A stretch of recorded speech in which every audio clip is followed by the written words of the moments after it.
పేరేందమ్మా? Sir నా పేరు జ్యోతి అండి.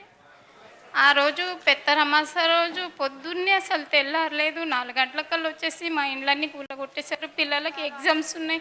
బతిమలాడాం సార్, మాకు కరెంట్ తీసేశారు. నీళ్ళు ఆ రోజు పండగ పూట స్నానం లేదు. అందరం అలాగే ఉన్నాం. బతిమలాడుతున్నా వదలలేదు. మేమేం కోరట్లేమండి. చాలా ఉన్నోళ్ళ ఇండ్ల దగ్గరికి వెళ్ళట్లేరు గవర్నమెంట్ ఈ హెటర్ అనేది. కానీ మా గరిబోళ్ళ మీద పడుతున్నారు. మాకు చాలా ఇబ్బంది అవుతుంది. మేమేం కోరట్లేము సార్.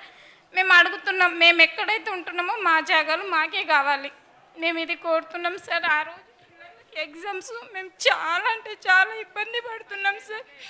ఇప్పుడు రేవంత్ సార్ ఏం చేశారు, ఫ్రీ బస్సులు అన్నట్టు పెట్టారండి. ఫ్రీ బస్సులు మా ఆయన ఆటో నడుపుతాడు, ఆటో నడవట్లేదు. మీకు కూడా తెలుసు, ఫ్రీ బస్సులు అన్నట్టుగా చాలామంది బస్సులలోకి వెళ్ళిపోతున్నారు, ఆటోలు నడవట్లేదు.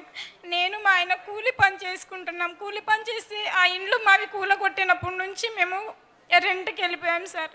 10,000 12,000 అంటే మా బతుకులకి మేము రెంట్లు ఎలా కట్టాలి సార్? ఇది న్యాయం కాదు కదండి.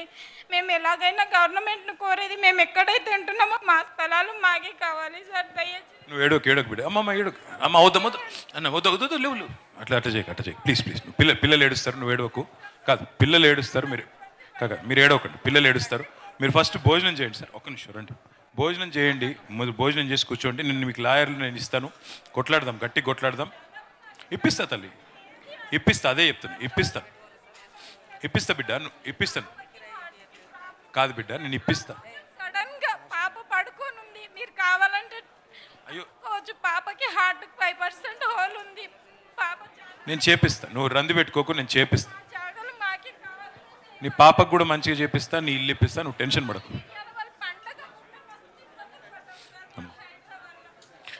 నా మాటిను ముందు భోజనం చెప్పి, పిల్లలకు భోజనం చెప్పి, మిగతాది నేను చూసుకుంటా. నువ్వు భోజనం చెప్పి దయచేసి.